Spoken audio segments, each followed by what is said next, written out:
जब अंग्रेज भारत में आए तो उन्होंने आजाद ब्राह्मणों को गुलाम बनाया। जो ब्राह्मणों के गुलाम थे उनको गुलाम बनाया ही नहीं, बनाने की जरूरत ही नहीं थी। अंग्रेजों ने जो आजाद थे ब्राह्मण उनको गुलाम बनाया, जो ब्राह्मणों के गुलाम थे उनको गुलाम बनाने की जरूरत ही नहीं थी। जब अंग्रेज भारत में आए तो हम दोहरे गुलाम हो गए, ब्राह्मण अंग्रेजों के गुलाम हो गए। हम तो पहले से ब्राह्मणों के गुलाम थे, अर्थात हम गुलामों के गुलाम हो गए। ब्राह्मण अंग्रेजों के गुलाम, हम ब्राह्मणों के गुलाम। अंग्रेजों के विरोध में आजादी की जंग चली, ब्राह्मण आजाद हो गए। जो ब्राह्मणों के गुलाम थे 15 अगस्त को ब्राह्मण आजाद हो गए, जो ब्राह्मणों के गुलाम थे वो आजाद नहीं हुए। ये समस्या थी।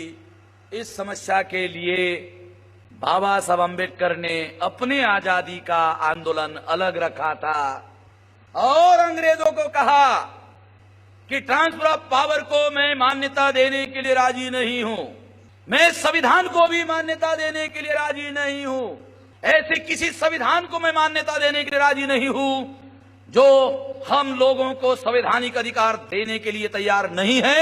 हम ऐसे लोगों को, ऐसे संविधान को, ऐसे किसी संविधान को मान्यता देने के लिए राजी नहीं है। बाबा साहब अम्बेडकर, बंगाल से संविधान सभा के लिए चुनाव होता है। गांधी और कांग्रेस ने प्लान बनाया कि अम्बेडकर को अगर चुनाव में परास्त कर दिया जाए तो अंग्रेजों को समझाना आसान हो जाएगा कि अम्बेडकर के साथ कोई है ही नहीं, लोग ही नहीं है। अगर अम्बेडकर चुनाव में हार जाते हैं, गांधी और कांग्रेस ने प्लान बनाया। क्या प्लान बनाया? कि अगर अम्बेडकर चुनाव में हार जाते हैं तो अंग्रेजों को समझाना आसान हो जाएगा, अम्बेडकर के साथ कोई लोग ही नहीं है। जो थे वो कांग्रेस के साथ आ गए हैं, उन्होंने गांधी जी का नेतृत्व मान लिया है, ऐसा कहने का, बोलने का अवसर मिलेगा। इसलिए 46 को चुनाव हुआ और बाबा साहब अम्बेडकर महाराष्ट्र से चुनाव लड़ने की बजाय बंगाल गए। बंगाल के लोगों ने बाबा साहब अम्बेडकर को संविधान सभा पर चुनकर भेजा। जिन 4 जिले के लोगों ने, खुलना, जसोर, बोरीशाल और फरीदपुर के बंगाली लोगों ने बाबा साहब अम्बेडकर को चुनकर भेजा, बाद में गुस्सा होकर गांधी और कांग्रेस ने वो 4 जिले पाकिस्तान को दे दिए दंड स्वरूप। ये आजादी का जो लड़ाई है, ये लड़ाई, ये सारी कहानी, इतिहास जब तक नहीं समझोगे आपको कुछ पल्ले पड़ने वाला नहीं है, आपको कुछ समझ में आने वाला नहीं है। ये शह और मात देने का जो खेल चल रहा है, इसमें जो शह और मात का खेल खेल रहे लोग हैं, आजादी का आंदोलन का लड़ाई चलाने वाले जो लोग हैं, वो किसी को कुछ देना नहीं चाहते थे। और बाबा साहब अम्बेडकर ऐसे किसी संविधान को जिसमें प्रजा को अधिकार ना हो मान्यता देने के लिए राजी नहीं थे।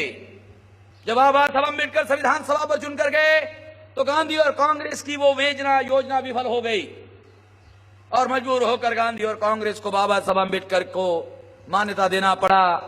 और इस तरह से बाबा साहब अम्बेडकर ड्राफ्टिंग कमेटी के चेयरमैन बनाए गए।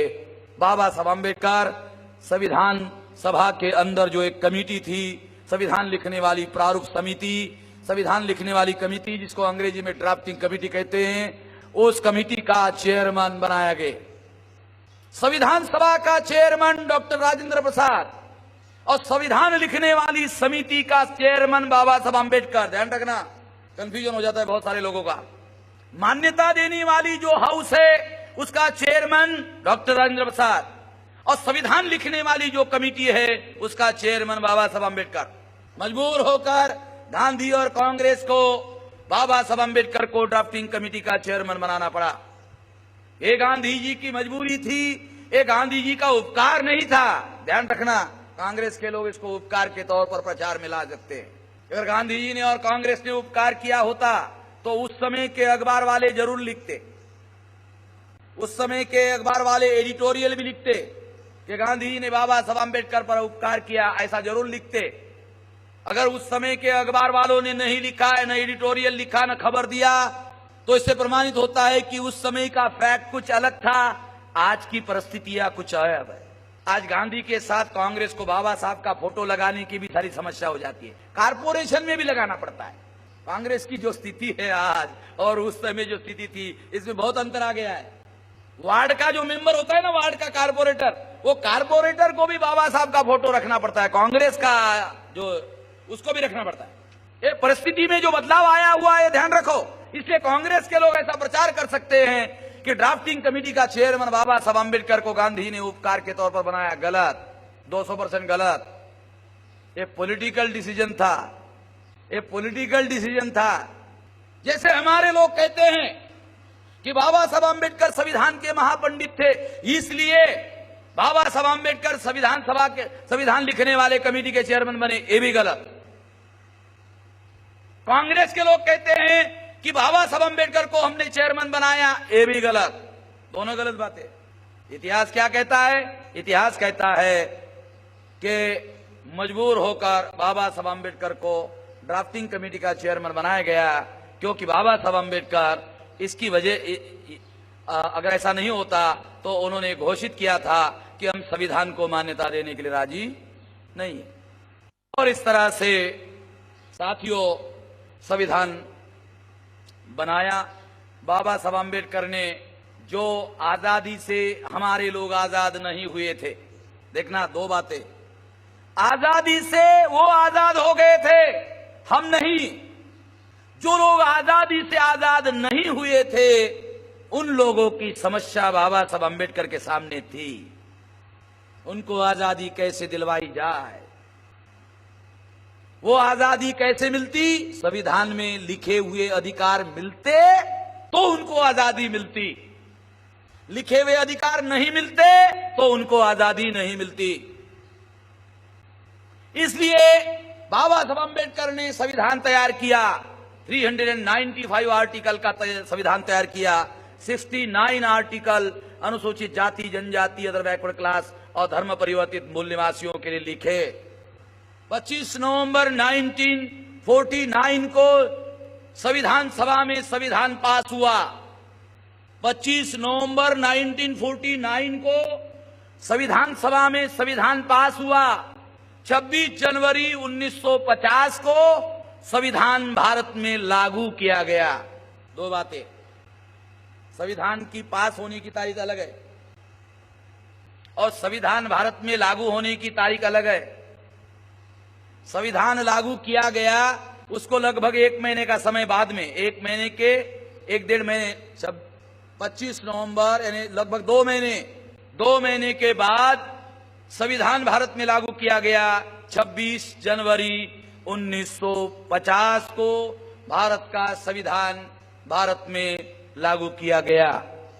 इतना लंबा इतिहास आप लोगों को मैंने काहे के लिए बताया? प्रजासत्ताक समझने के लिए।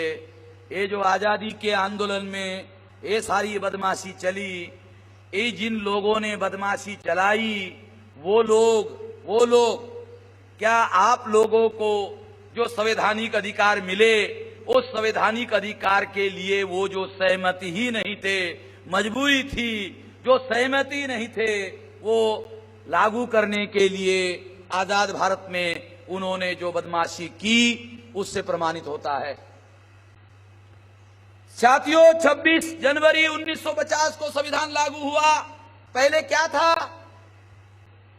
650 संस्थान थे, संस्थानिक राजा होते थे। 650 संस्थान थे भारत में, संस्थानिक राजा होते थे। राजा के घर में राजा पैदा होता था, रानी के पेट से राजा पैदा होता था। राजा अपने गद्दी का उत्तराधिकारी घोषित करता था।